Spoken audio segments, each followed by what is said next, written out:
असेल नसेल तुझ्या सोबत कोणी मित्रा, तू फक्त तुझ्या पंखामध्ये भरारी ठेव, बदलेल हाही तुझा दिवस, फक्त तुझ्यावरतीच तुझा विश्वास ठेव. तर विद्यार्थी मित्रांनो, मी एजी पाटील आपल्या सर्वांचे आपल्या लाडक्या द एके अकॅडमीच्या प्लॅटफॉर्म वरती हृदयाच्या तळापासून स्वागत करीत आहे. विद्यार्थी मित्रांनो, आज आपण टीसीएस आयपीएस पॅटर्न नुसार सामान्य ज्ञान या विषयामधील राज्य घटना, सामान्य ज्ञान जो आपला घटक आहे त्यामधील राज्य घटना, भारताचं संविधान हा जो विषय आहे यामधील महत्त्वाचे प्रश्न आज आपण परीक्षाभिमुख इथे बघणार आहे. पण त्याआधी लेकरांनो, ज्यांनी अजून आपलं YouTube चॅनल सबस्क्राइब केलं नसेल त्यांनी लवकरात लवकर ते सबस्क्राइब करून घ्या, कारण आपण दररोज प्रश्न संचचे व्हिडिओ घेऊन येत आहोत. तुमच्यापर्यंत नोटिफिकेशन मिळवण्यासाठी तुम्ही ते काय करा, सबस्क्राइब नक्कीच करा. तर चला विद्यार्थी मित्रांनो, वेळ वाया न घालता आपण आपल्या प्रश्नाकडे वळूया. तर लेकरांनो, आपल्याला पहिलाच प्रश्न इथे बघायला भेटतो, काय भारताच्या घटनेच्या कोणत्या भागात मूलभूत हक्कांचा उल्लेख करण्यात आलेला आहे? काय क्वेश्चन आहे? भारताच्या संविधानामध्ये कोणत्या भागामध्ये मूलभूत हक्कांचा उल्लेख करण्यात आलेला आहे, असा आपला पहिलाच क्वेश्चन आपल्याला इथे बघायला भेटतो. तर लेकरांनो, आपल्याला माहितीये भारताचं संविधान लागू झालं 26 जानेवारी 1950 साली. 26 नोव्हेंबर 1949 ला भारताच्या संविधानाची स्वीकृती झाली आणि 26 जानेवारी 1950 ला भारताचे संविधान तयार काय झाले, लागू झाले. 2 वर्ष 11 महिने 2 वर्ष 11 महिने आणि 18 दिवसाचा कालावधी लागला होता. 2 वर्ष 11 महिने आणि 18 दिवसांचा कालावधी भारताचं संविधान तयार करण्यासाठी लागलेला होता. तर याबाबत आपल्याला क्वेश्चन काय विचारलाय, तर मूलभूत हक्कांचा समावेश कोणत्या भागामध्ये आहे?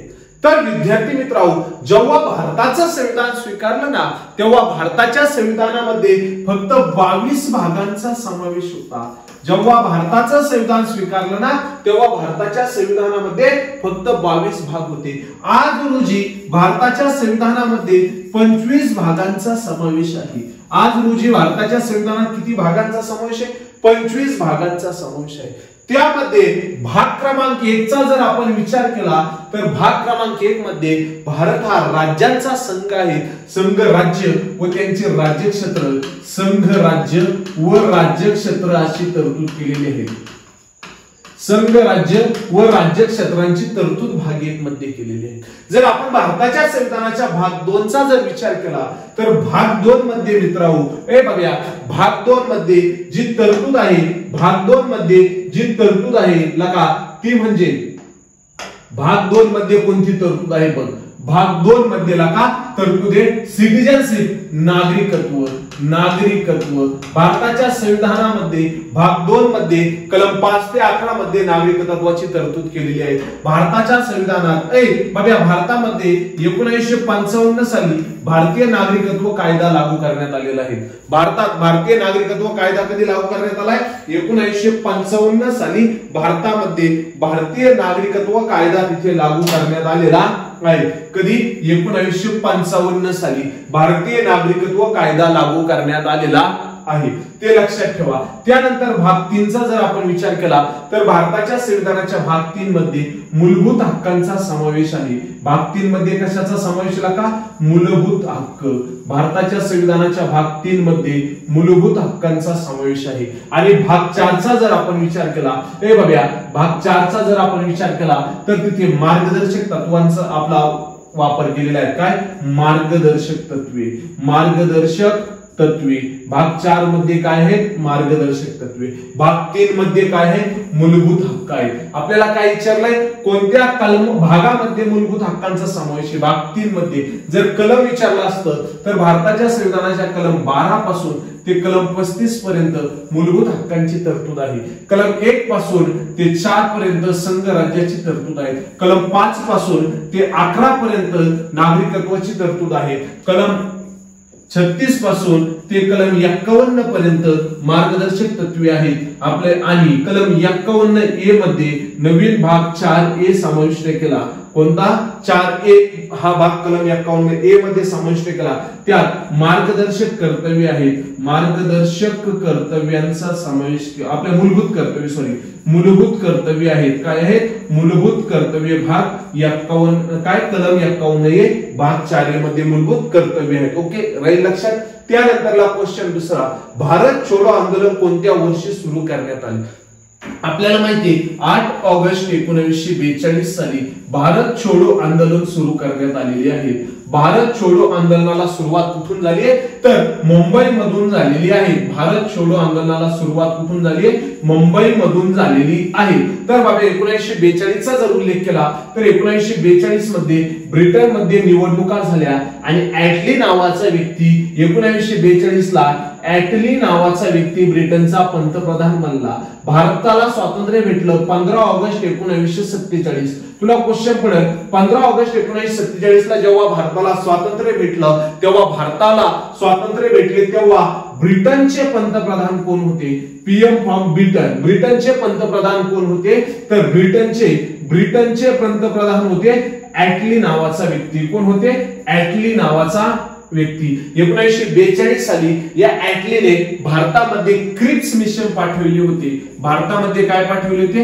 क्रिप्स मिशन पाठवली होती. 1942 ला भारतामध्ये क्रिप्स मिशन आले. या क्रिप्स मिशनने तरतूद केली की भारतातील संविधान सभेत सर्व भारतीय असतील, संविधान सभेत सर्व भारतीय लोक असतील अशी तरतूद केली. संविधान सभेत सर्व भारतीय असतील, सभेत सर्व भारतीय असतील अशी तरतूद 1942 ला केली.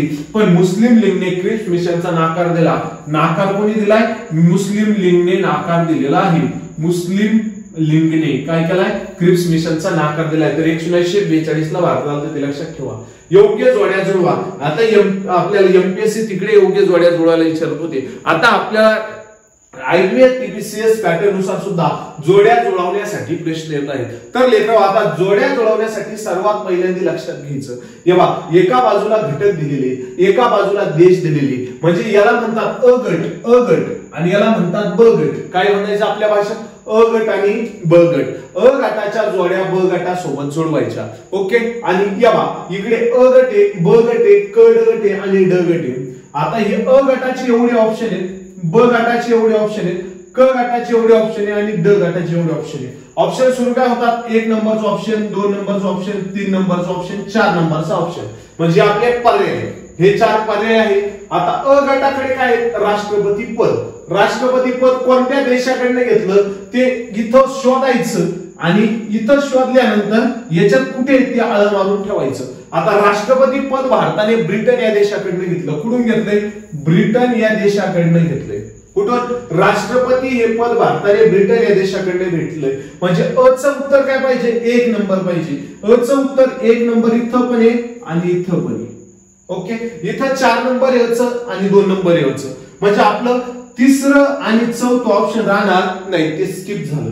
ओके, कारण इथे 1-1 पाहिजे होतं तेव्हा आपलं उत्तर आलं असतं. राष्ट्रपतीचं 1 नंबरचं काम संपलं. एक तर हे किंवा हे, पहिलं किंवा दुसरं, या दोन पैकी कोणतं तरी आपलं एक ऑप्शन राहणार आहे. तिसरं आणि चौथं ऑप्शन गेलं.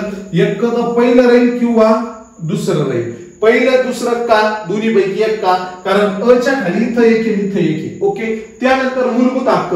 मूलभूत हक्क हे भारताने अमेरिकेकडून घेतलेले आहेत, युएसए या देशाकडनं घेतले. पण अपवाद 2 कलम आहेत. अपवाद 2 कलम आहेत. एक कलम नंबर 14 आणि एक कलम नंबर 21. कलम 14 आणि 21 हे मूलभूत हक्क भारताने ब्रिटन कडून घेतलेले आहेत. कुठून घेतले? ब्रिटन या देशाकडनं घेतले. कायद्याचे समान संरक्षण, कायद्याचे समान संरक्षण असं इथे सांगितलेलं आहे. संरक्षण, कायद्या पुढे संरक्षण असं तिकडे कायदे समान संरक्षण. आणि इथे काय? व्यक्तिगत जीवित आणि व्यक्तिगत स्वातंत्र्याचा हक्क कलम 21. कलम 14 आणि 21 कुठून घेतले? ब्रिटन या देशाकडनं घेतलेले आहेत. ओके, बाकीचे मूलभूत हक्क कुठून घेतले? United state of America. म्हणजे कुठून घेतले? अमेरिकेकडून घेतले. म्हणजे मूलभूत हक्कांची जोडी कुठे लागली? ऑप्शन क्रमांक आपलं काय? 2. मूलभूत हक्क 2 नंबरला. म्हणजे ब काय आहे? 2 आहे. मग ब च्या खाली 2 या दोघांच्यात शोधायचे, याच्या सोडून. ओके, ब च्या खाली 2 इथं आहे, इथं 3 आहे. म्हणजे इथं 2 आहे, इथं 2 नाही, म्हणजे आपलं योग्य उत्तर काय ऑप्शन क्रमांक 1. ओके, मार्गदर्शक तत्वे कडून घेतले, आयर्लंड कडून घेतलेले आहेत. आयर्लंडची घटना 1937 ची आहे लेकरांनो. आयर्लंडने मार्गदर्शक तत्वे स्पेन कडून घेतलेले आहेत. स्पेनची घटना ही बघा, स्पेनची घटना ही 1922 ची आहे. आयर्लंडच्या संविधानामध्ये कलम 45 मध्ये मार्गदर्शक तत्वांची तरतूद आहे. कोणत्या कलमात? 45 मध्ये. 1937 ची आयर्लंडची घटना, स्पेनची घटना 1922 ची. ओके, मूलभूत कर्तव्य कोणाकडून घेतले? श्वेत रशियाकडून घेतलेले आहेत. भारताने मूलभूत कर्तव्य रशियाकडून घेतले. मूलभूत कर्तव्य पूर्वी भारताच्या संविधानात नव्हते. सरदार सुवर्ण सिंग नावाची समिती स्थापन केली. कोणती? सरदार सुवर्ण सिंग. सरदार सुवर्ण सिंग नावाची समिती स्थापन केली आणि या सरदार सुवर्ण सिंग समितीने आपला अहवाल सादर केला आणि 42वी घटना दुरुस्ती जी 1976 साली झाली, हिला आपण मिनी घटना दुरुस्ती म्हणतो. 42व्या घटना दुरुस्तीला आपण काय म्हणतो लेकराव? मिनी घटना दुरुस्ती म्हणतो. मिनी घटना दुरुस्ती का म्हणतो? कारण ती भारताच्या संविधानातील सर्वात मोठी घटना दुरुस्ती आहे. तिला मिनी घटना दुरुस्ती का म्हणायचं? कारण ती भारताच्या संविधानातील सर्वात मोठी घटना दुरुस्ती आहे. सर्वात मोठी आहे म्हणून तिला काय म्हणायचं? मिनी घटना दुरुस्ती म्हणायचं. काय म्हटलंय? मिनी घटना दुरुस्ती. कोणती? मिनी. मिनी ती नांदायला गेली बाबा, ही वेगळी. मिनी घटना दुरुस्ती. त्या मिनी घटना दुरुस्तीनुसार म्हणजे 42वी घटना दुरुस्ती 1976 नुसार इंदिरा गांधी पंतप्रधान, तेव्हा सरदार सुवर्ण सिंग समितीने आपला अहवाल सादर केला आणि 10 कर्तव्यांचा समावेश काय तेव्हा झाला होता. कधी? 42व्या घटना दुरुस्तीनुसार. आणि पुढे जाऊन 86वी घटना दुरुस्ती झाली. 86वी घटना दुरुस्ती 2002 साली झाली. तेव्हा 11वे मूलभूत कर्तव्य समाविष्ट केले. असे भारताच्या संविधानात भाग बघा 42व्या घटना दुरुस्तीनुसार भाग 4 समाविष्ट केला, कलम 51 समाविष्ट केला आणि 10 मूलभूत कर्तव्य समाविष्ट केले. हे कधी केले? 42व्या घटना दुरुस्तीनुसार 4A, 51A आणि 10 कलम. ओके, कधी? 42व्या घटना दुरुस्तीनुसार भाग 4A समाविष्ट केला, कलम 51A समाविष्ट केलं आणि यादी किती होती तेव्हा? 10 मूलभूत कर्तव्यांची होती. 11वे मूलभूत कर्तव्य कडे टाकले. 86वी घटना दुरुस्ती 2002 नुसार 11वे मूलभूत कर्तव्य टाकलेले आहे. ओके, आणि अशा पद्धतीने पुराव समोरासमोर आपल्याला उत्तर भेटलं ऑप्शन क्रमांक किती? 1. ओके, ह्या पद्धतीने आपल्याला जोड्या लावाव्या लागतील. जोड्या लावायच्या शिका लेकरांनो. शाळामध्ये तुम्ही जोड्या चांगल्या पद्धतीने लावलेला का हो, आता इथं आपल्याला जोड्या लावा लागतील. त्यानंतरला सगळ्यात महत्वाची गोष्ट, ज्या विद्यार्थी मित्रांनी राज्य उत्पादन शुल्क भरतीचा कोर्स अजून खरेदी केला नसेल त्यांनी लवकरात लवकर खरेदी करून टाका लेकरांनो. 7 जून पर्यंत ऑफर आहे. 7 जून पर्यंत हा कोर्स फक्त 700 रुपयात तुम्हाला तिथे मिळणार आहे. 1 वर्षाची त्याची व्हॅलिडिटी आहे. त्यानंतरला कोर्सची फी 1000 रुपये होईल. आता 700 रुपये चालू आहे. 7 जून पर्यंत ऑफर आहे. लवकरात लवकर खूप विद्यार्थ्यांनी कोर्स खरेदी केला. तुम्ही त्याचा काय करा? फायदा तिथे घ्या. त्यानंतरला विद्यार्थी मित्रांनो सगळ्यात महत्वाची गोष्ट, नुकतीच तलाठी भरतीचा GR आपल्याला बघायला भेटलाय. 4625 जागांचा तलाठी भरती. पदवी पास असतं, 15वी पास असते. या 15वी पास तलाठी भरतीच्या जी आपण म्हणतो दर्जा आहेत 15वी पासचा, त्यावर आधारित आपण तलाठी भरतीचा ऑनलाईन रेकॉर्डेड स्वरूपात, लक्षात ठेवा रेकॉर्डेड स्वरूपात एक कोर्स लॉन्च केलेला आहे. तो तलाठी भरतीच्या कोर्सची ऍक्च्युअल फी 3000 रुपये होती. तो आज तुम्हाला 50% ऑफ देऊन 1500 रुपयामध्ये तो कोर्स तिथे लॉन्च केलेला आहे. एके सर, प्रवीण सर, तुमचं लाडके पाटील मास्तर आम्ही तिघे असा उत्तम दर्जाचा कोर्स हा तयार केलेला आहे. त्याचा तुम्ही सुद्धा फायदा घेऊ शकता. चला, त्यानंतर पुढचा क्वेश्चन आहे, मूलभूत कर्तव्य भारतीय संविधानात टाकण्यासाठी कोणती समिती करण्यात आली? आता काय क्वेश्चन विचारलाय? मूलभूत कर्तव्य भारताच्या संविधानामध्ये टाकण्यासाठी कोणती समिती तयार करण्यात आलेली आहे? तर बघा घ्या लक्ष. आता झालं काय बघा, 1972 साली आपल्याला माहितीये भयानक दुष्काळ होता. इंदिरा गांधी तेव्हा पंतप्रधान पदावर होत्या आणि आपल्याला माहिती तेव्हाच मोठमोठे युद्ध सुद्धा देखील तिथे सुरू झालेले होते. मग काय झालं? अंतर्गत सुद्धा दंगे सुरू झाले आणि मग अंतर्गत दंगे सुरू झाले त्यामुळे 3री राष्ट्रीय आणीबाणी तिथे लागू करावी लागली होती इंदिरा गांधींना. मग इंदिरा गांधी काय म्हटल्या की हे अंतर्गत दंगे थांबवण्यासाठी किंवा असे वाद निर्माण न व्हावं आणि भारताच्या लोकांना काहीतरी आपल्या कर्तव्य आहेत याची सुद्धा जाणीव व्हावं, असं काहीतरी भारताच्या संविधानात असलं पाहिजे. मग त्यासाठी त्यांनी एक समिती बोलवली. त्या समितीचं नाव होतं सरदार सुवर्ण सिंग समिती. सरदार सुवर्ण सिंग समिती. सरदार सुवर्ण सिंग समिती. सरदार सुवर्ण सिंग समिती. सरदार सुवर्ण सिंग काय समिती. सरदार सुवर्ण सिंग समिती. सरदार नावाच्या व्यक्तीला बोलवलं. या सरदार सुवर्ण सिंग समितीने आपला अहवाल भारत त्यांच्याकडे सादर केला. त्या अहवालानुसार भारताच्या संविधानामध्ये एक नवीन भाग समाविष्ट केला. आता लक्षात घ्या महत्वाचे मुद्दे. मगाशी सांगितले ते फक्त काय डीप मध्ये सांगतो. एक नवीन भाग समाविष्ट केला, भाग 4A. त्यानंतरला लेखराव त्यानंतर एक कलम समाविष्ट केलंय. सरदार सुवर्ण सिंग समितीच्या अहवालानुसार एक कलम समाविष्ट केलंय. कलम 51A. कोणतं कलम समाविष्ट केलं? 51A. त्यानंतरला सरदार सुवर्ण सिंग समितीच्या शिफारशीनुसार 42वी घटना दुरुस्ती करण्यात आलेली आहे. 42वी घटना दुरुस्ती करण्यात आली. 1976 ला पंतप्रधान कोण होत्या? इंदिरा गांधी. पंतप्रधान कोण होत्या? इंदिरा गांधी. भारताच्या पहिल्या महिला पंतप्रधान इंदिरा गांधी. काँग्रेस गट इंदिरा गांधी. ओके. 42वी घटना दुरुस्ती आणि या घटना दुरुस्तीनुसार भारताच्या संविधानातील कलम 4A समाविष्ट केला. भाग 4A समाविष्ट केला.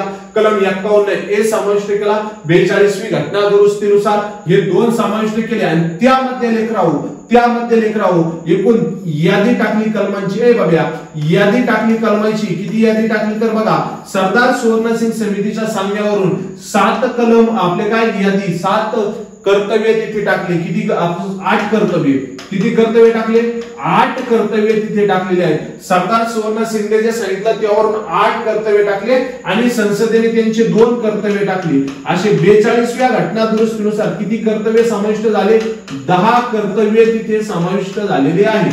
42व्या घटना दुरुस्तीनुसार 10 कर्तव्य समाविष्ट झालेले आहेत. त्यानंतरला बघूया 86वी घटना दुरुस्ती झाली.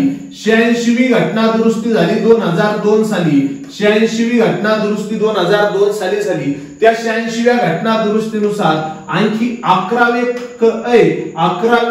कर्तव्य तिथे समाविष्ट केलेले आहेत. कितवे कर्तव्य समाविष्ट केले? 11वे. आता 86व्या घटना दुरुस्तीनुसार भारताच्या संविधानाच्या मूलभूत हक्काच्या कलम 21A मध्ये तरतूद करण्यात आली शिक्षणाची. काय मूलभूत हक्क? शिक्षण. कलम 21A.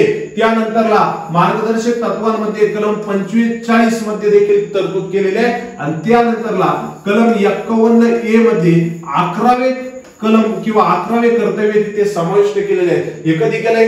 86व्या घटना दुरुस्तीनुसार. बाबा शिक्षण अभियान सुरू झालं भारतामध्ये 2001 साली.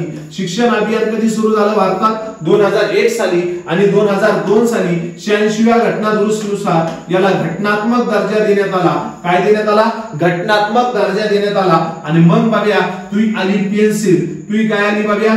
पेन्सिल आली. आणि ह्या पेन्सिलीवर बघा इथं ती तावडी बसेल. ती तावडी मस्त तिच्या हातात पुस्तक आहे आणि तो हे दिवस फक्त तिच्याकडे बोट करताना चालले. बघा याला म्हणतात सारे शिकूया पुढे जाऊया. सारे शिकूया पुढे जाऊया. शिकूया पुढे जाऊया असं इथे लिहिलं बघा. आणि काय त्याला म्हणतात? शिक्षण अभियान. मग तुला फुकाट भात. मग पुढे योजना वेगवेगळ्या सुरू झाल्या. तर काय हे लक्षात ठेवा, सरदार सुवर्ण सिंग समितीनुसार एवढं काहीतरी झालेलं आहे. ओके. ऑप्शन क्रमांक 1. त्यानंतर पुढचा क्वेश्चन आहे, भारताचे राष्ट्रपती असेल अशी तरतूद कोणत्या कलमात आहे?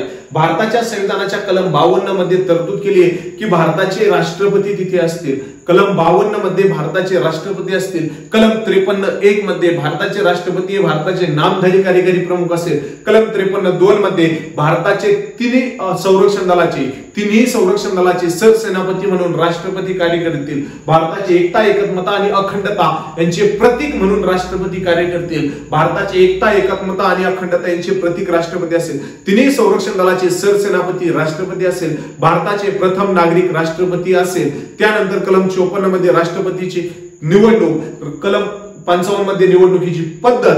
त्यानंतरला त्यांची पात्रता. त्यानंतरला त्यांची अटी, शर्ती, शपथ आणि 61 मध्ये महाभियोग. राष्ट्रपती हे तरतूद आपल्याला कलम 52 मध्ये बघायला भेटते. भारताच्या संविधानाच्या कोणत्या कलमात राष्ट्रपतीची तरतूद आहे? कलम 52 मध्ये राष्ट्रपतींची तरतूद आपल्याला तिथे काय होते बघायला भेटते. ते लक्षात ठेवा. त्यानंतरला भारताचे नागरिकत्व स्वरूप कसे आहे? तर बघा, भारताचे नागरिकत्व हे एकेरी स्वरूपाचे आहेत. सिंगल आपण त्याला म्हणतो. भारताचे नागरिकत्व हे एकेरी स्वरूपाचे आहेत. म्हणजे काय? तर केंद्रात जे नागरिकत्व आहे तेच राज्यामध्ये लागू आहे. जे केंद्रात लागू आहे तेच राज्यात लागू आहे. जम्मू काश्मीरला दुहेरी नागरिकत्व तिथे सुरू केलेलं होतं. भारताच्या संविधानाच्या कलम 370 मध्ये जम्मू काश्मीर या राज्यासाठी विशेष दर्जा तिथे देण्यात आलेला होता. पण 370 हे कलम रद्द केल्यानंतर जम्मू काश्मीरचं दुहेरी नागरिकत्व रद्द करण्यात आलं आणि जम्मू काश्मीरसाठी सुद्धा आता सिंगल नागरिकत्व आहे. अमेरिकेच्या लोकांना जर आपण बघितलं तर दुहेरी बघायला भेटतं, कारण ते काय करारानुसार एकत्र आले. पण भारताचं नागरिकत्व कसं आहे? एकेरी स्वरूपाचं आपल्याला बघायला भेटतं. त्यानंतर खालीलपैकी कोणता हक्क मूलभूत हक्क नाही? लेकराव, भारताच्या संविधानाच्या भारताच्या संविधानाच्या कलम 12 ते 35 मध्ये मूलभूत हक्कांची तरतूद केलेली आहे. कशाची तरतूद केली आहे? मूलभूत हक्कांची तरतूद केलेली आहे. मूलभूत हक्क कशात आहे? कलम 12 ते 35 मध्ये आहे. 1 नंबरचा पॉइंट. मूलभूत हक्क हे भारताच्या संविधानाच्या भाग 3 मध्ये आहेत. भाग किती मध्ये? 3 मध्ये आहेत. मूलभूत हक्क हे भारताने USA अमेरिका यांच्याकडनं घेतले. पण अपवाद आहे 2 कलम. अपवाद आहेत 2 कलम आहेत. कलम 14 आणि कलम 21 हे कोणाकडून घेतले? कलम 14 कायद्याचे समान संरक्षण आणि काय जीवित व्यक्तिगत स्वातंत्र्याचा हक्क. कायद्याचे समान संरक्षण, कायद्याचे समान संरक्षण आणि काय जीवित व व्यक्तिगत स्वातंत्र्याचा हक्क. जीवित व व्यक्तिगत स्वातंत्र्य हे कलम कुठून घेतले आपण? तर भारताच्या संविधानात हे कलम घेतले ब्रिटिशकडून, ब्रिटनकडून, इंग्लंडकडून. इंग्लंड एकच. ओके. तर आता झालं काय बघा, भारताच्या संविधानामध्ये जे कलम आहे 19 नंबरचं, या 19 नंबरच्या कलमामध्ये संपत्ती आपले काय 6 स्वातंत्र्याचे हक्क आपल्याला तिथे बघायला भेटतात. पूर्वी 7 होते, आता 6 स्वातंत्र्याचे हक्क आहेत. कोणत्या कलमात? कलम 19 मध्ये स्वातंत्र्याचे हक्क आहेत. किती आहे? स्वातंत्र्याचे हक्क आहेत 6. किती हक्क स्वातंत्र्याचे? 6. पहिला हक्क आहे बोलण्याचा हक्क. पहिला काय? बोलण्याचा हक्क. दुसरा काय बघा, पहिले किती होते? 7 होते, आता किती? फक्त 6. पहिला काय आहे? बोलण्याचा हक्क. दुसरा काय? विनाशस्त्र एकत्र येण्याचा हक्क. तिसरा काय? संस्था किंवा संघटना स्थापन करण्याचा हक्क. संघटना स्थापन करा यो हक्क सुद्धा तुम्हाला दिलाय. संघटना स्थापन करण्याचा हक्क देखील तुम्हाला दिलेला आहे. चौथा हक्क दिलाय बघा, प्रचार प्रसार करण्याचा हक्क तिथे दिलेला आहे. पाचवा हक्क दिलाय स्थायिक होण्याचा आणि 6वा हक्क दिलाय काय? तर बघा व्यवसाय सुरू करण्याचा दिलेला आहे. पण पहिला जेव्हा संविधान लागू झालं तेव्हा या बोलण्याच्या हक्कामध्ये आणखी एक कलम होतं 1 नंबरला. बोलण्याच्या वरती 1 नंबरला, बोलण्यास 2 नंबरला होतं. तिथे होता संपत्तीचा हक्क. काय होता? संपत्तीचा हक्क. पण झालं काय? 44वी घटना दुरुस्ती झाली. कितवी? 44वी घटना दुरुस्ती झाली 1978 ला. कधी झाली? 1978. मोरारजी देसाई यांच्या काळामध्ये 1978 ला 44वी घटना दुरुस्ती झाली आणि या 44व्या घटना दुरुस्तीनुसार संपत्तीचा हक्क ही तरतूद वगळली. संपत्तीचा हक्क आणखी पुढे होता तर कलम 31 मध्ये पण होता. कुठं होता? कलम 31 मध्ये सुद्धा संपत्तीचा हक्क होता. ही तरतूद वगळली आणि याला कायदेशीर दर्जा दिला. कसा दर्जा दिलाय? कायदेशीर दर्जा दिलाय. म्हणजे संपत्तीचा हक्क आता काय झालाय? कायदेशीर झालाय. वगळून कुठे नेला? तर हा नेला भारताच्या संविधानाच्या भाग 12 मधील प्रकरण 5 मधील कलम 300A मध्ये टाकलेला आहे. कुठे टाकलाय? भारताच्या संविधानाच्या भाग 12 मधील कलम 300A मध्ये टाकलाय. त्याला काय सांगितलंय? कायदेशीर हक्क म्हणून तिथे सांगितलेलं आहे. काय? कायदेशीर हक्क. राहील लक्षात? कायदेशीर हक्क राहिलेला आहे. संपत्तीचा हक्क हा मूलभूत हक्क राहिला नाही, तर तो काय राहिलाय? कायदेशीर हक्क राहिलेला आहे. ते लक्षात ठेवा. त्यानंतरला पुढे जीवित व व्यक्तिगत स्वातंत्र्य हक्क कोणत्या कलमात आहे? कलम 21 मध्ये जीवित व व्यक्तिगत स्वातंत्र्याचा हक्क दिलेला आहे. कलम 19 मध्ये काय सांगितलं तुम्हाला? 6 स्वातंत्र्याचे हक्क कायदे, समान संरक्षण कायदे, पुढे समानता आणि काय तर अपराधाला दोष सिद्धीभाव संरक्षण किती आपण बघतो कलम 20 मध्ये. चला त्यानंतरला भारताने मार्गदर्शक तत्त्वे कोणत्या देशाकडनं स्वीकारले? आयर्लंड या देशाकडनं स्वीकारले. सांगितलं तुम्हाला 1937 ची त्यांची घटना त्यांनी सुद्धा कोणाकडून घेतले? स्पेन कडून घेतले. स्पेनची घटना कधीची? स्पेनची घटना 1922 ची. स्पेनची कधीची? 1922 ची. राष्ट्रपती भारताने कोणत्या देशाकडनं स्वीकारलेले आहेत? राष्ट्रपती हे पद भारताने ब्रिटन या देशाकडनं स्वीकारलेले आहे. आता राष्ट्रपती पद भारतात कसं आलं हे लक्षात ठेवा. आपल्याला माहिती आहे राष्ट्रपती पद भारताने ब्रिटन या देशाकडनं स्वीकारलेलं आहे. पण राष्ट्रपती हे पद भारतामध्ये आलं कसं ते आपल्याला लक्षात घ्यायचंय. बरोबर, पहिला मुद्दा आता लक्षात घ्या बघा.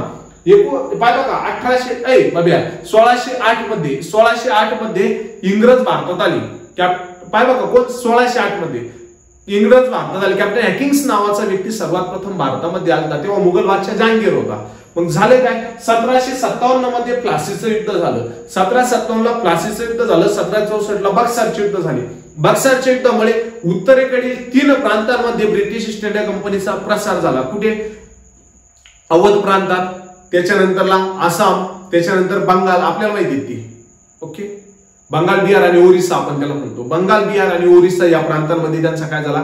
विस्तार झाला या 3 प्रांतांमध्ये. मग त्यांचा प्रसार वाढत गेला. वाढत गेल्यामुळे काय झालं? 1773 ला या ब्रिटिश ईस्ट इंडिया कंपनीवर नियंत्रण ठेवण्यासाठी एक कायदा करण्यात आला. कधी? 1773. पण जेव्हा प्लासीचं युद्ध झालं ना तेव्हा प्लासीच्या युद्धामध्ये 23 जून 1757 ला एक व्यक्ती होता बघा. 23 जून 1757 ला प्लासीचे युद्ध झाले. तेव्हा इंग्रज अधिकारी कोण होता? रॉबर्ट क्लाइव्ह नावाचा व्यक्ती होता. या रॉबर्ट क्लाइव्हने काय केलं बघा? प्लासीचं युद्ध जिंकलं आणि 1757 ला स्वतःला बंगालचा गव्हर्नर म्हणून घोषित केले. कोणाला? बंगालचा गव्हर्नर. कोण होता बंगालचा गव्हर्नर? Robert Clive. कोणाला घोषित केलंय त्यानं? रॉबर्ट क्लाइव्ह स्वतःला. रॉबर्ट क्लाइव्ह हा बंगालचा गव्हर्नर बनला. त्यानंतर झालं काय बघा? त्यानंतरला बक्सरच्या आपल्याला माहिती युद्ध झालं 22 ऑक्टोबर 1764 ला. बक्सरच्या युद्धामध्ये 3 लोकांचा पराभव झाला. मुघल बादशाह शाह आलम दुसरा, अवध प्रांताचा नवाब शुजा-उद-दौला आणि मीर कासिम बंगालचा नवाब. या तिघांचा पराभव झाल्यामुळे बंगाल, बिहार आणि ओरिसा या 3 प्रांतांचा प्रदेश ब्रिटिश ईस्ट इंडिया कंपनीकडे आला आणि उत्तरेकडे त्यांची सत्ता काय झाली? प्रसार झाला. उत्तरेकडे मोठ्या प्रमाणात त्याच्यावर नियंत्रण ठेवण्यासाठी 1773 चा रेग्युलेटिंग ऍक्ट आणला आणि या 1773 च्या रेग्युलेटिंग ऍक्ट नुसार वॉरेन हेस्टिंग नावाचा व्यक्ती भारतात होता. त्याला बंगालचा गव्हर्नर जनरल बनवलं. बंगालचा काय बनवलं? गव्हर्नर जनरल बनवले. बंगालचा गव्हर्नर जनरल बनला. कोण आहे बंगालचा पहिला गव्हर्नर जनरल? वॉरेन भात नावाचा व्यक्ती. म्हणजे त्याचं नाव काय? Warren Hasting. काय नाव आहे? Warren Hastings. वॉरेन हेस्टिंग्स नावाचा व्यक्ती बंगालचा पहिला गव्हर्नर जनरल. ओके, त्यानंतरला 1833 साली 3रा सनदी कायदा तिथे तयार करण्यात आलेला आहे. 1833 ला 3रा सनदी कायदा तयार करण्यात आला. आता आपल्याला 1828 साली राजाराम मोहन राय यांनी काय केलं तर सतीबंदीसाठी मोठ्या प्रमाणात प्रयत्न केला आणि त्यासाठी कायदा देखील तिथे विल्यम बेंटिंग नावाची व्यक्तीने केला. राजाराम मोहन राय अशी व्यक्ती आहे जे इंग्रजी शिकलेले अशी व्यक्ती की प्रथम ब्रिटनला गेलती. राजाराम मोहन रॉय. ओके, ते लक्षात ठेवा. तर 1833 ला 3रा सनदी कायदा आला आणि त्या 3ऱ्या सनदी कायद्यानुसार बंगालच्या गव्हर्नरला संपूर्ण भारताचा गव्हर्नर बनवले. भारताचा गव्हर्नर जनरल बनवले. बंगालच्या गव्हर्नरला काय बनवले? भारताचा गव्हर्नर जनरल बनवले. आणि भारताचा पहिला गव्हर्नर जनरल बनलाय त्याचं नाव होतं विल्यम बेंटिंग. म्हणजे काय? व्हीबी विल्यम बेंटिंग. काय नाव होतं? विल्यम बेंटिंग्स नावाचा व्यक्ती होता. बेंटिंग्स. विल्यम बेंटिंग नावाचा व्यक्ती काय झाला? भारताचा पहिला गव्हर्नर जनरल बनला 1833 ला. त्यानंतर आपल्याला माहितीये 1857 ला मोठा उठाव झाला. 1 नोव्हेंबर 1858 ला राणीचा जाहीरनामा कॅनिंग नावाच्या व्यक्तीने अलाहाबाद दरबारात वाचवला आणि ब्रिटिश ईस्ट इंडिया कंपनी नष्ट करून इंग्रजांचा तिथे काय झाला? ब्रिटनच्या राणीचा कारभार सुरू झाला आणि त्या ब्रिटनच्या राणीनं त्या लॉर्ड कॅनिंगला त्या लॉर्ड कॅनिंगला तेव्हा तो भारताचा गव्हर्नर होता. त्या लॉर्ड कॅनिंगला व्हाईसरॉय ही पदवी दिली आणि तेव्हापासून हा गव्हर्नर व्हाईसरॉय म्हणून घोषित झाला. काय म्हणून ओळखला गेला?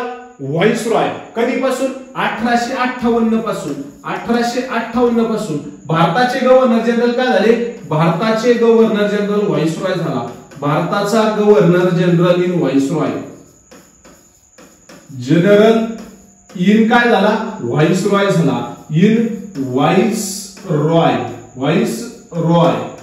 व्हाईसरॉय झाला कोण होता तो कॅनिंग नावाचा व्यक्ती होता म्हणजे भारतातील पहिला व्हाईसरॉय कोण आहे कॅनिंग नावाचा व्यक्ती आहे हे बघा भारताचा पहिला व्हाईसरॉय कोण आहे कॅनिंग नावाचा व्यक्ती आहे कॅनिंग लॉर्ड कॅनिंग नावाचा व्यक्ती आहे त्यानंतर आपल्याला माहिती आहे 15 ऑगस्ट 1947 ला इंग्रज भारताला सोडून गेले ओके 15 ऑगस्ट 1947 ला जेव्हा इंग्रज भारताला सोडून गेले तेव्हा भारताचा शेवटचा गव्हर्नर जनरल होता इंग्रजांचा कोण तर माउंटबॅटन इंग्रजांचा 47 ला भारतातला शेवटचा गव्हर्नर जनरल कोण होता माउंटबॅटन 1947 ला भारताचा शेवटचा गव्हर्नर जनरल कोण होता भारताचा शेवटचा व्हाईसरॉय आपण त्याला म्हणू शेवटचा व्हाईसरॉय ठरला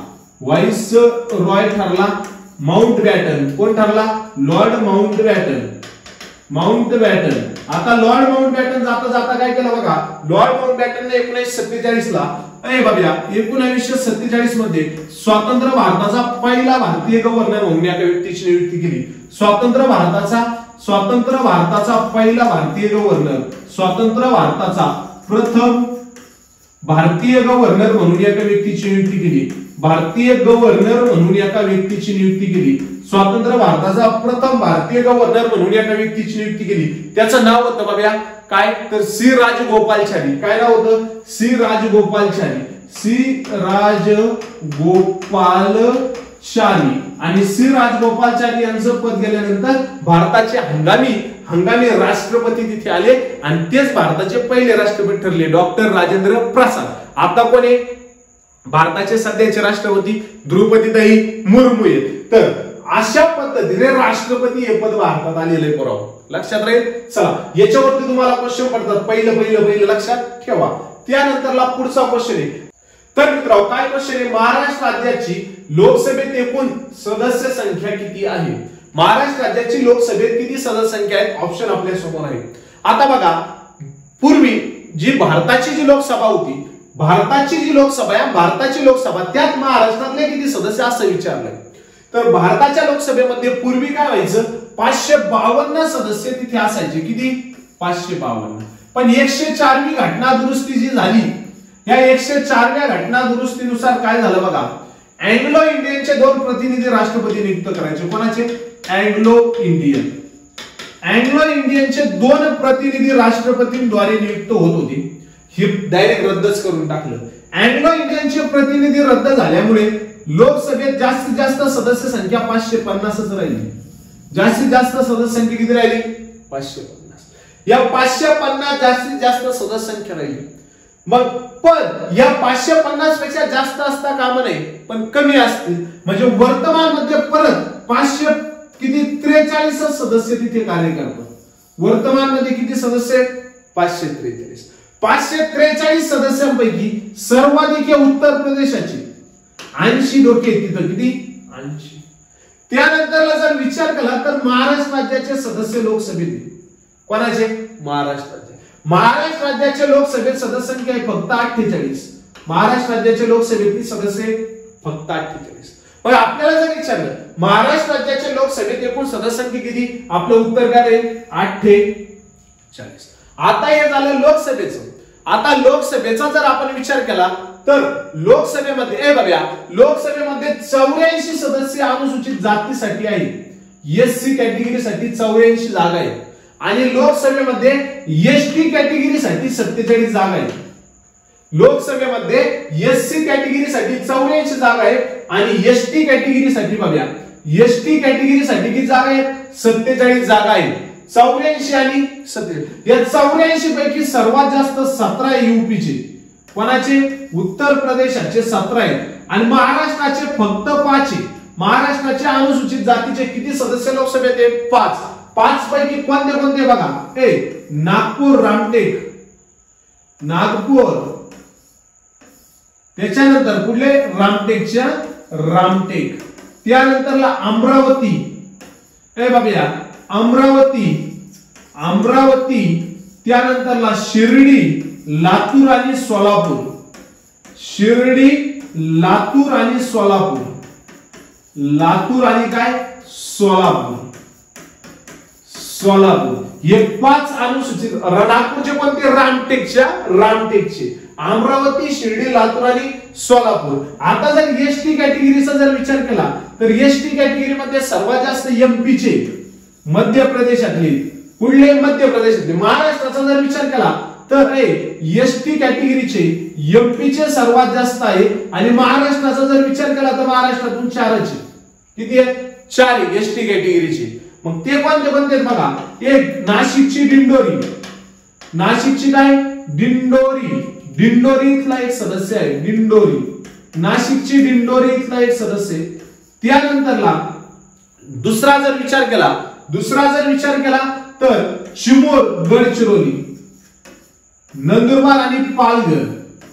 नंदुरबार महाराष्ट्रातील 100% आदिवासींचा जिल्हा आणि काय पालघर.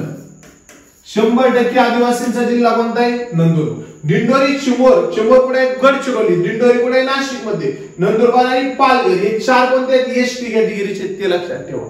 त्यानंतरला जर आपण विचार केला कशाचा? राज्यसभेचा. राज्यसभेमध्ये 250 सदस्य असायला पाहिजे जास्तीत जास्त. आपल्याला जर विचारलं राज्यसभेमध्ये जास्तीत जास्त किती सदस्य असतील? 250 असतील. या 250 सदस्यांपैकी वर्तमान मध्ये फक्त 245 सदस्य. वर्तमान मध्ये किती सदस्य? 245. 245 पैकी सगळ्यात जास्त यूपीचे 31. आणि त्यानंतर महाराष्ट्राचा जर विचार केला तर महाराष्ट्राचे फक्त 19 सदस्य राज्यसभेत आहेत. महाराष्ट्राचे किती सदस्य? 19. राज्यसभेचे पदसिद्ध अध्यक्ष राष्ट्रपती असतील, आपले उपराष्ट्रपती असतील. कलम 64 आणि कलम 84 मध्ये तरतूद केलेली आहे. काय? राज्यसभेचे पदसिद्ध सभापती कोण असेल? उपराष्ट्रपती असेल. कोण असेल? उपराष्ट्रपती असेल. जे उपराष्ट्रपती ते राज्यसभेचे सभापती. ओके. तर महाराष्ट्राचे किती आहे? 19. जर आपण विचार केला महाराष्ट्र राज्यातील विधानसभेचा जर आपण विचार केला तर महाराष्ट्र राज्यातील विधानसभेमध्ये बघूया. महाराष्ट्र राज्यातील विधानसभेत महाराष्ट्र राज्याच्या विधानसभेत 288 सदस्य तिथे आपल्याला बघायला भेटतात. महाराष्ट्र राज्याचे विधानसभेत किती सदस्य? 288. आणि महाराष्ट्र राज्याचा विधान परिषदेचा जर विचार केला, विधान परिषद तर महाराष्ट्र राज्याच्या विधान परिषदेमध्ये 78 सदस्य आपल्याला बघायला भेटतात. किती? 78. विधानसभेत 288, विधान परिषदेत किती? 78. लोकसभेत किती? 48, राज्यसभेत किती? 19. या पद्धतीने आपल्याला या गोष्टी लक्षात ठेवाव्या लागतील. त्यानंतरला पुढचा क्वेश्चन आहे, संसदेचे कनिष्ठ सभागृह कोणते? आता संसदेचे 2 सभागृह आहेत. एक आहे कनिष्ठ सभागृह आणि एक आहे वरिष्ठ सभागृह. संसदेचे 2 सभागृह आहेत. संसदेची तरतूद भारताच्या संविधानाच्या कलम 79 मध्ये आपल्याला बघायला भेटते. कोणत्या कलमात? 79 मध्ये. त्यापैकी जे राज्यसभा आहे ते वरिष्ठ आहे. राज्यसभा जे आहेत ते वरिष्ठ आहेत. राज्यसभा वरिष्ठ आहेत 80 आणि लोकसभा कनिष्ठ आहेत 81. लोकसभा काय आहे? कनिष्ठ आहे. त्याची तरतूद पुढे कलम 81 मध्ये आहे. राज्यसभा हे वरिष्ठ सभागृह. कोणतं? वरिष्ठ सभागृह. लोकसभा हे कनिष्ठ सभागृह. परंतु राज्यसभेचा कार्यकाळ हा स्थायी आहे. राज्यसभेमध्ये प्रत्येक सदस्य 6 वर्षासाठी कार्य करेल. राज्यसभा कधी बरखास्त होणार नाही. पण लोकसभा कधी बरखास्त होऊ शकते? सदस्यांचा कार्यकाळ 5 वर्षापर्यंत राहू शकतो. मग पाय बघा, लोकसभा ही लोकांद्वारे स्थापन केलेली आहे म्हणून हिला प्रथम सभागृह म्हणायचं. हे स्थायी सभागृह म्हणून वरिष्ठ म्हणायचं. अस्थायी म्हणून कनिष्ठ म्हणायचं. हे लोकांद्वारे स्थापन केलं म्हणून प्रथम म्हणायचं आणि लोकांद्वारे स्थापन केलं नाही म्हणून दुसरे म्हणायचं. काय म्हणायचं? दुसरे म्हणायचं. लक्षात ठेवा. दुसरे जर विचारलं तर राज्यसभा, वरिष्ठ जर विचारलं तर राज्यसभा, पहिले जर विचारले तर लोकसभा, कनिष्ठ जर विचारले तर लोकसभा. चला घ्या, लक्षात राहिलं. चला विधानसभेचा जर विचार केला तर विधानसभा हे कनिष्ठ सभागृह विधिमंडळाचं आणि विधिमंडळाचं पहिलं सभागृह. विधान परिषद तेच आहे ज्या राज्यसभेत तरतुदी त्याच विधान परिषदेचे आहेत. विधान परिषद 6 वर्षाचा सदस्यांचा कार्यकाळ, कधीच बरखास्त होत नाही. विधान परिषद सध्या 6 राज्यांमध्ये आपल्याला बघायला भेटतं. ते 6 राज्य कोणते आहेत लक्षात ठेवा. विधान परिषद सध्या 6 राज्यांमध्ये, ते 6 राज्य कोणते आहेत बघा. तू भी मजा कर, तू भी मजा कर, तू भी मजा कर, या पद्धतीने लक्षात ठेवायचं. तू म्हणजे काय, ती म्हणजे काय, तेलंगणा. तेलंगणामध्ये विधान परिषद आहे. त्यानंतर यू म्हणजे काय, उत्तर प्रदेश. उत्तर प्रदेश मध्ये विधान परिषद असून तिथे सर्वात जास्त सदस्य आहेत 100. किती, 100. त्यानंतर बी एच आय म्हणजे काय, बिहार. बिहार मध्ये विधान परिषद आहे. कुठे, बिहार मध्ये. यम म्हणजे काय, आपला महान असा राष्ट्र महाराष्ट्र. महाराष्ट्राच्या विधान परिषद सदस्य किती आहे, 78 आहे. जे ए म्हणजे काय, ज म्हणजे काय, जम्मू अँड काश्मीर. जम्मू अँड काश्मीर मध्ये विधान परिषद होती, पण ती रद्द करण्यात आली. जेव्हा राज्याचा केंद्रशासित प्रदेशात रूपांतर झालं तेव्हा ते काय झालं, रद्द करण्यात आली.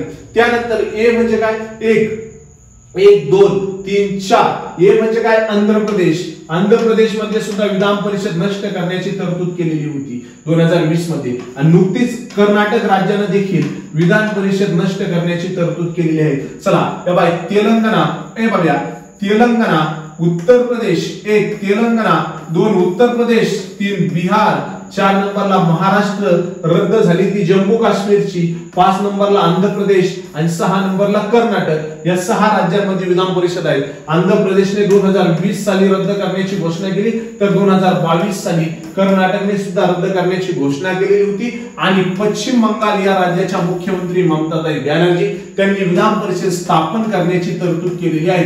कलम 169 मध्ये, कलम 169 मध्ये विधान परिषद स्थापन करण्याची तरतूद आहे. पुढे कलम 169 मध्ये ते अधिकार सर्व कोणाला आहेत, संसदेला आहेत. संसद कोणत्याही राज्याची विधान परिषद स्थापन करू शकते किंवा रद्द देखील करू शकते.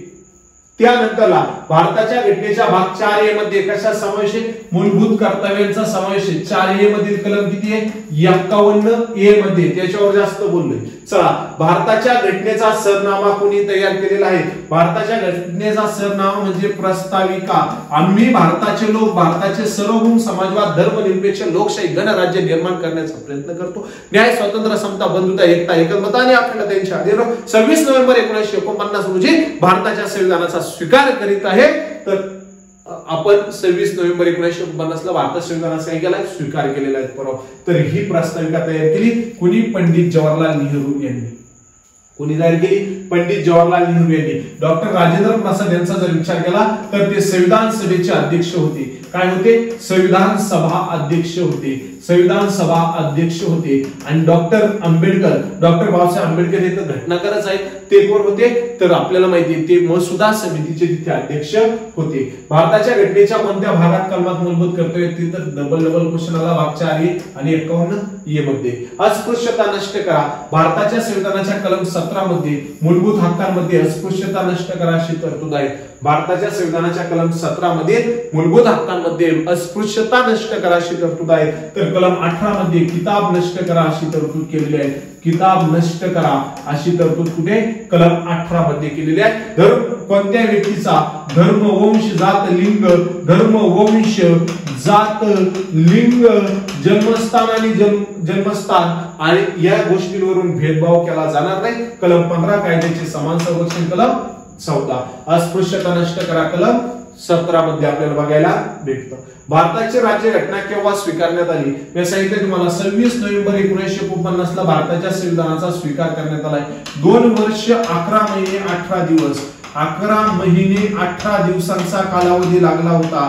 2 वर्ष 11 महिने 18 दिवसांचा कालावधी लागला आणि भारताचं संविधान तयार झालं. पुरावा 64 लाख रुपये खर्च आला. 60 देशांच्या घटनेचा विचार केलाय. जगातील सर्वात मोठी लिखित घटना भारताची आहे. जगातील सर्वात मोठी लिखित घटना कोणाची, भारताची. अमेरिकेत फक्त 8 कलम आहेत. आपल्या भारताच्या घटनेत 466 कलम आहेत. भारतीय राज्यघटना केव्हा लागू करण्यात आली, बरोबर 26 जानेवारी 1950 ला भारताचं संविधान लागू करण्यात आलेलं आहे. 26 जानेवारी 1950 ला भारताची संविधान तिथे लागू करण्यात आलेलं आहे. नीती आयोगाचे पदसिद्ध अध्यक्ष कोण? तर बरोबर सगळ्यात महत्वाचा क्वेश्चन आहे. 1 जानेवारी 2015 साली नरेंद्र मोदी यांनी नीती आयोगाची स्थापना केलेली आहे.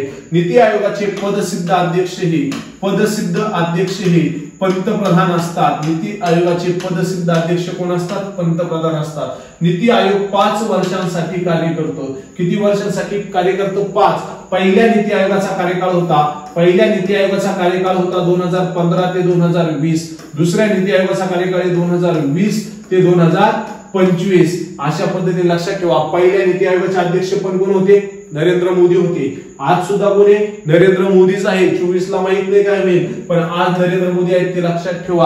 पंतप्रधान हे नीती आयोगाचे पदसिद्ध अध्यक्ष असतात. नीती आयोगाचा महत्वाचा मुद्दा, केंद्र सरकारचं नियोजन करणारी सर्वात उंच किंवा सर्वोच्च शिखर संस्था आहे. नियोजन करणारी सर्वोच्च शिखर संस्था नीती आयोग आहे. नियोजन आयोग रद्द झालं. 12 योजना झाल्या, नियोजन आयोग रद्द झालं आणि नीती आयोग तिथे काय झालं? तयार करण्यात आलं. नीती आयोगाची स्थापना करण्यात आली. तर लेकरांनो, अशा पद्धतीने आपण भारताच्या संविधानाचे महत्वाचे क्वेश्चन बघितले आहेत. पुढच्या लेक्चर मध्ये आपण इतिहास किंवा आपण अर्थशास्त्र या विषयाचे क्वेश्चन घेऊन भेटूया पुढच्या लेक्चर मध्ये लेकरांनो. तोपर्यंत अभ्यास करा.